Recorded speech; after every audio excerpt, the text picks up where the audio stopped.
Gold, trusted gold buyers. మీరు తాకట్టు పెట్టిన బంగారాన్ని విడిపించి ఈ రోజు ఉన్న మార్కెట్ ధరకు కొనబడను.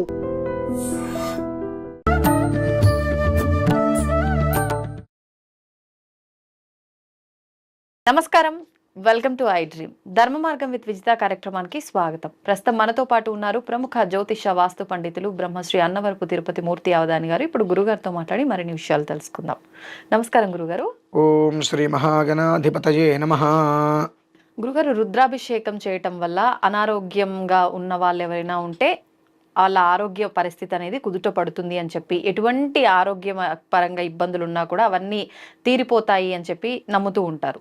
నిజంగా రుద్రాభిషేకం చేయటం వల్ల ఆరోగ్య సమస్యలన్నీ కూడా తొలగిపోతాయా? అంటే బాగోలేని వాళ్ళు నార్మల్ స్థితికి వస్తారా? రుద్రాభిషేకము వలన దీర్ఘకాలిక వ్యాధులు నయమైనవి అనే దాఖలాలు చాలా ఉన్నాయి. అధ్యవోచదధివక్త ప్రథమో దైవ్యోభిషకు అహీగుశ్చ సర్వాన్ జంభయన్ సర్వాశ్చయాతు ధాన్యః. అంటే ఒక్కొక్క దానికి ఒక్కొక్క మంత్రం ఉంటుందండి.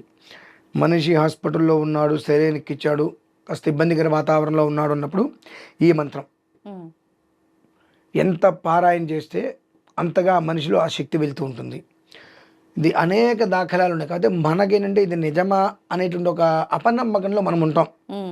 హాస్పిటల్లో ఉన్నాం, మందులు వాడుతున్నాం కదా, అది మనకు నయం చేసింది అని. ఆ ఒక మందు శరీరంలోకి వెళ్ళి ఎలా అయితే పనిచేస్తుందో అలానే మంత్రం అమ్మ. అదేంటండి, మీరు టాబ్లెట్ వేసుకుంటారు, అది లోపల ఎక్కడ పనిచేస్తుందో మీకు తెలియదుగా, ఎలా పనిచేస్తుందో మీకు తెలియదు. అది తయారు చేసిన డాక్టర్కి మాత్రమే ఆ టాబ్లెట్ వాడితే ఎలా పనిచేస్తుందని తెలిసి ఎంత మోతాదు ఏది ఉండాలి రెడీ చేస్తాడు. అతను అలా తయారు చేయడానికి అతని చదువు, ఆ చదువుకు కారణం మళ్ళీ భగవంతుడు, భగవంతుడు అనుగ్రహం, గ్రహశక్తి, ఈశ్వరుడు యొక్క పరిపూర్ణ అనుగ్రహం.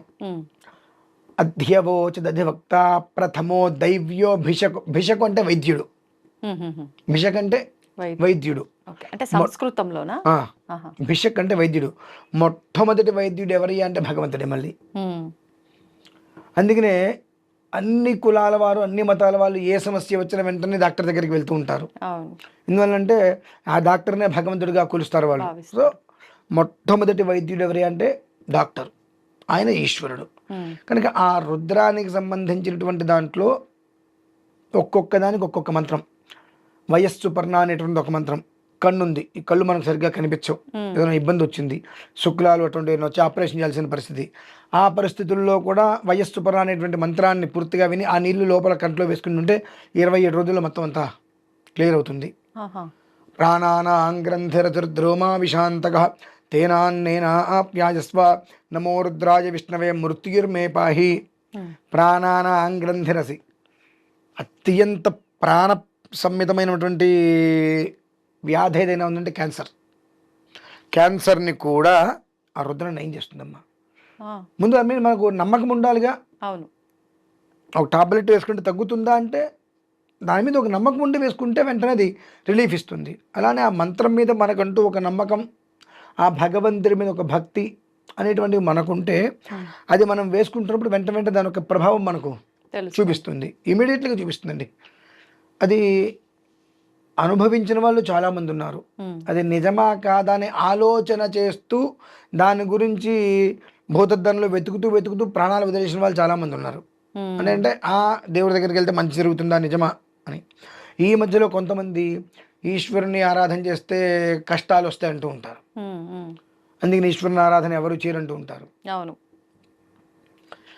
ఐశ్వర్య ప్రదాత ఈశ్వరుడు నిజమే. ఆయన్ని బాగా ఆరాధించిన వాళ్ళకి ఒక మోస్తరు కష్టాలు వస్తాయి. ఎందుకు వస్తాయి అంటే ఐశ్వర్య ప్రదాత కనుక నీ యొక్క తత్వాన్ని నువ్వు మార్చుకో. నీ దగ్గర అయిన దానికి కాని దానికి నీ దగ్గర ఉన్నదంతా వాళ్ళకి వీళ్ళకి ఇచ్చేస్తాను అంటే రేపు నీ బ్రతికేమవుతుంది? నీ కుటుంబం అంటే ఒకటి ఉంటుంది కదా. నీకు రేపు అవసరమైతే మంచినీరు కూడా ఇచ్చేవాడు ఎవడు బయట ఉండడు.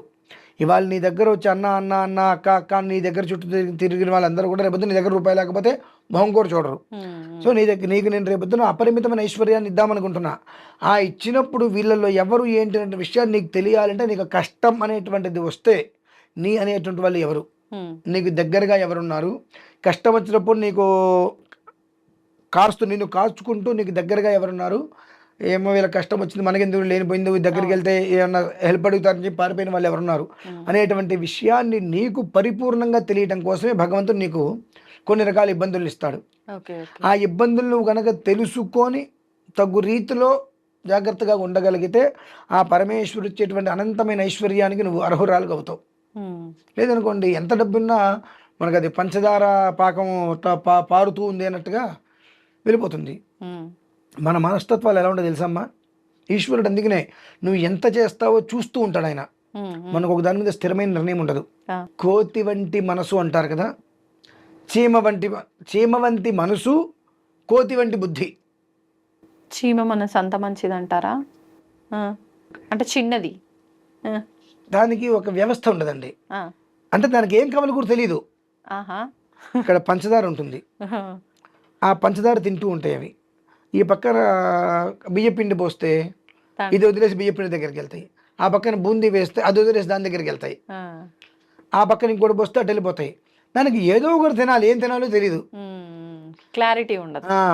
ఏదున్నప్పటికీ కూడా మనకు కావాల్సింది పంచదార అనేటువంటి స్థితిలో పక్కన ఏం పెట్టినా దాన్ని వదిలేసేసి దాని అంటే పక్క వాటితో సంబంధం చెప్పి ఇవే తీసుకొని వెళ్ళిపోవు.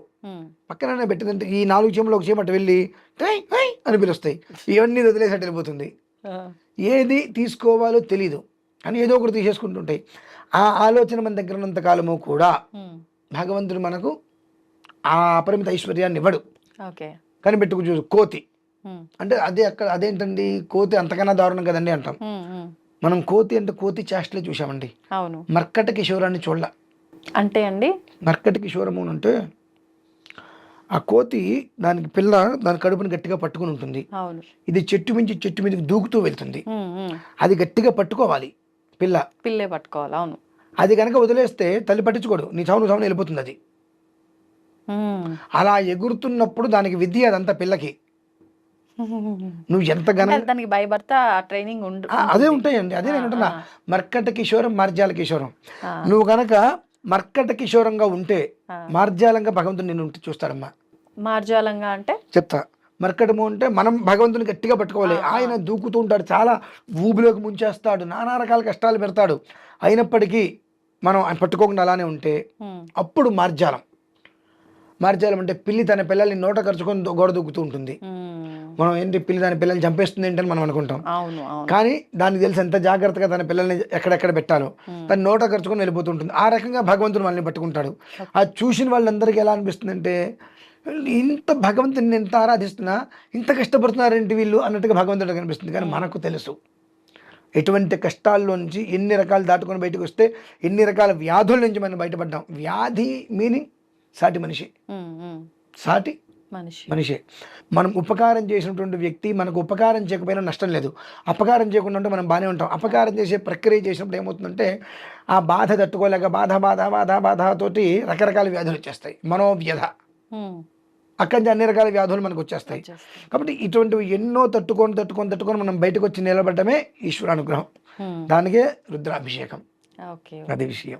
అందుకని చెప్పి అంటే ఇంత లింక్ ఉంది దీనికి దానికి, కాబట్టి ఖచ్చితంగా రుద్రాభిషేకం చేస్తే వ్యాధుల నుంచి బయటపడతారు. అవును. ధన్యవాదాలండి. తవ్వుతున్న శివలింగం సరే దాన్ని అట్లా కప్పేసేయండి, చూపించదండి. Krishna is there. మూర్తి పూజ కాదు, సాక్షాత్ బ్రజేంద్ర నందన భగవాన్ ఉన్నారు మూర్తిలో. ఏమీ ఆశించకుండా ఆరాధించే వాళ్ళు కూడా ఉన్నారా ప్రభుజీ? నిజమైన భక్తి అంటే మనకు తెలియదు కాబట్టి